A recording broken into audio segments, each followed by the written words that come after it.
Es diciembre de 1909, otoño en Londres. En las oficinas de la editorial William Ryder & Son, en el 164 de Aldersgate Street, se acaba de imprimir la primera edición de una popular versión del tarot, que hoy conocemos como la baraja Rider-Waite-Smith.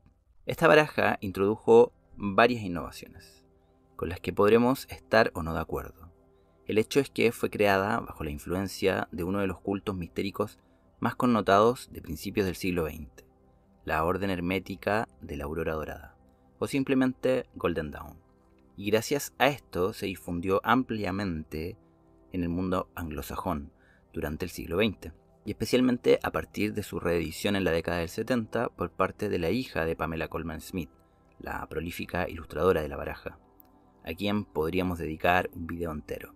Entre sus innovaciones, como por ejemplo el hecho de que esta baraja ilustró alegorías para todos los arcanos menores, mientras que antes estas cartas eran más similares a las barajas de juego, quizás una de las más polémicas fue el cambio en la numeración entre los arcanos de la fuerza y la justicia. Mientras que antes la fuerza era el arcano 11 y la justicia el 8, ahora quedaron invertidos. Arthur Edward White y la Golden Dawn justificaron este intercambio basándose en correlaciones cabalísticas para a su vez relacionar el ciclo del tarot con el de la astrología. Más allá de esto, y sin que signifique mi preferencia personal, pues aunque las doctrinas herméticas muchas veces buscan un encuentro puritano con las raíces, lo cierto es que las más de las veces obedecen a las reflexiones y caprichos de sus autores en contextos puntuales, históricos, específicos. Lo que me parece verdaderamente interesante de esta versión es una adición simbólica a la carta de la fuerza que la distingue de las versiones anteriores. Tal como White señala en la clave pictórica del tarot, el libro que pretendía acompañar esta baraja, el único punto en el que este diseño difiere de las presentaciones convencionales es que su fortaleza benéfica ya ha sometido al león, que es conducido por una cadena de flores.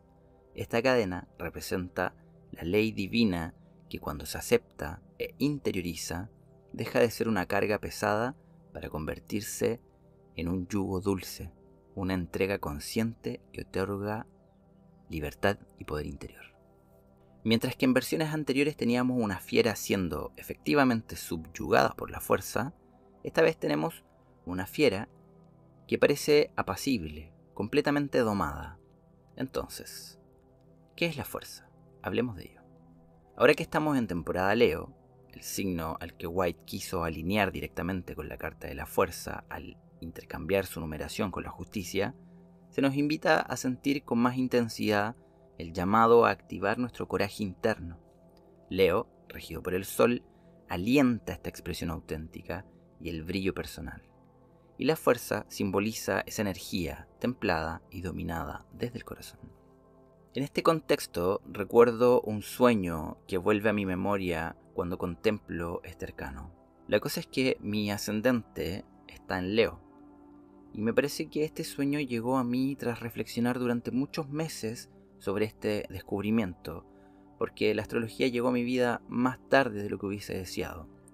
En mi sueño paseaba por colinas preciosas, llenas de verdor, en las que enormes casas daban lugar a un festejo, una suerte de matrimonio, en que no me sentía precisamente cómodo, y del cual en un momento me escapaba para pasear por el lugar. De pronto me hallaba frente a una jaula junto a una piscina.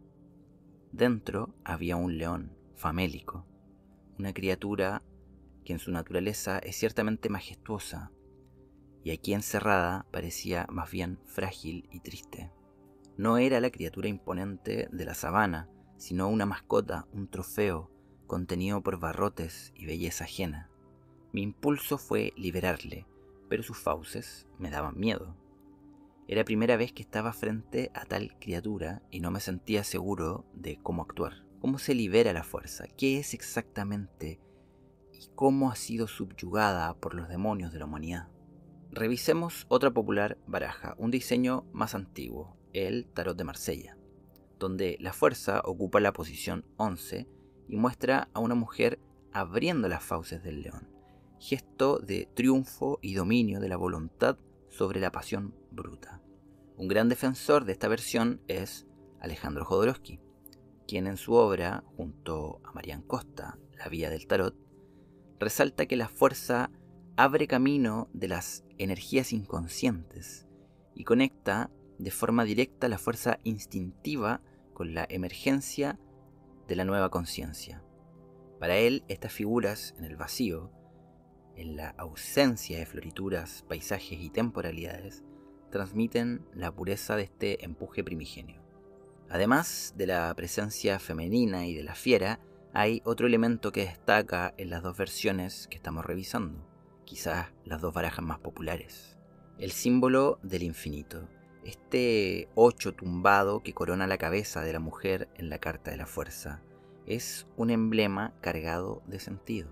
En ambos diseños, ese infinito evoca la continuidad entre el instinto y la conciencia, entre lo terrestre y lo celestial.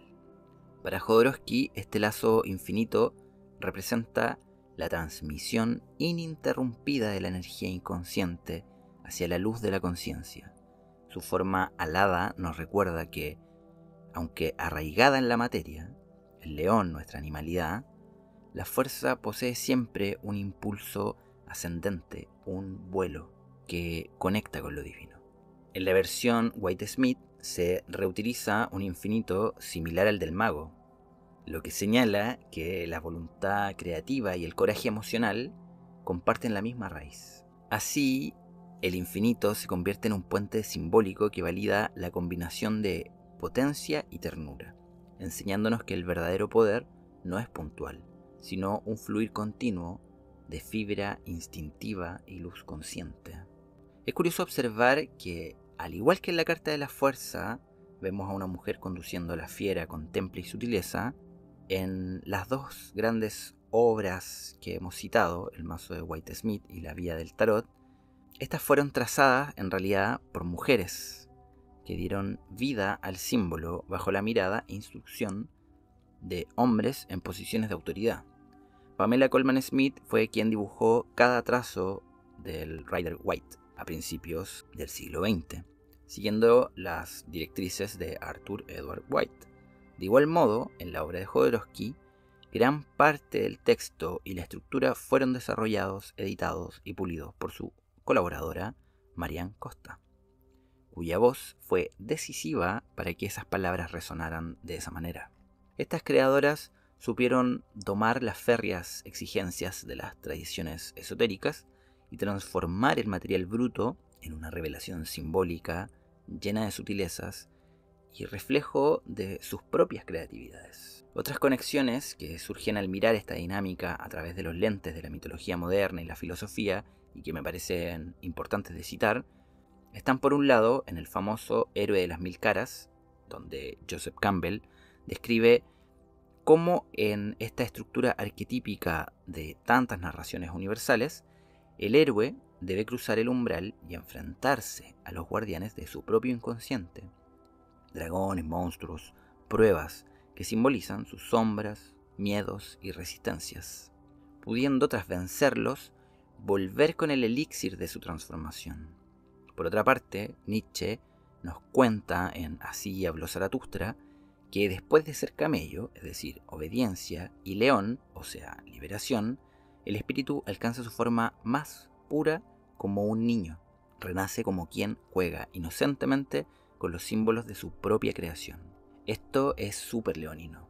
Leo, con su fuego solar, nos invita a ese último acto de libertad, que consiste no solo en domar la bestia, sino en soltarla en el gran terreno lúdico del espíritu, donde el coraje se convierte en un juego, en un motor de invención infinita en permanente renovación. La fuerza no se reduce a un estallido heroico de nuestro valor, ni a la sumisión de este mismo valor.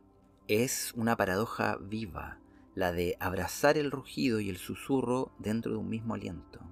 La fuerza nos llama a reconocer que la valentía auténtica nace cuando aceptamos nuestras grietas y cultivamos la ternura en nuestro propio cauce de poder. Cuando esta carta aparezca en tu tirada, No la mires como un mandato a ser invencible. Obsérvala como un espejo que te pregunta dónde debes sostener tu voluntad sin silenciar tu compasión. ¿Cómo puedes dejar brotar tu impulso más profundo sin miedo al juicio ajeno? Comprender la fuerza significa vislumbrar que el verdadero poder es un flujo continuo, la corriente que se moviliza en la danza incesante entre la sombra y la luz, entre la furia primordial y el abrazo contenedor. Es la certeza de que podemos rugir con entereza y al mismo tiempo acariciar nuestra propia fragilidad. Solo allí, en ese cruce, surge la creatividad desbordada, la nobleza del corazón y la transformación que renace cada vez que aceptamos la complejidad de la vida. Para cerrar este viaje, vuelvo al sueño que lo inició. Siempre escribo mis sueños más reveladores en libretas. Busqué en mis libretas, para hacer este guión, la escena exacta. Pero en este caso descubrí que no quedó en palabras, sino que garabateé una pintura en la libreta. Seguramente era lo que tenía a la mano y lo que me nació en ese momento. Así que voy a permitirme narrar y narrarme este recuerdo. Creo que lo que hice finalmente, al descubrir que la fiera no era precisamente una amenaza para mí, fue acercarme con cuidado y abrir la reja. Me alejé comprendiendo íntimamente que aquel león era el reflejo de mi propia fuerza cautiva por las normas y expectativas ajenas, aquel murmullo de fiesta lejano, esa celebración de la que no quería participar. La liberación de este león fue la celebración íntima de mi propio coraje. Esta fiera que calculo habrá arruinado el otro pomposo y superficial festejo. Estamos reiniciando este proyecto, así que te voy a pedir que le pongas like, te suscribas. Vamos a estar subiendo videoensayos de este tipo, hablando de distintas cuestiones dentro del esoterismo. Y también te recuerdo que nos puedes seguir en Instagram o ir a buscar nuestros servicios en nuestra página web. Te dejo todos los enlaces aquí abajo en la descripción. Te mando muchos cariños, mi nombre es Wally y espero que estés muy bien.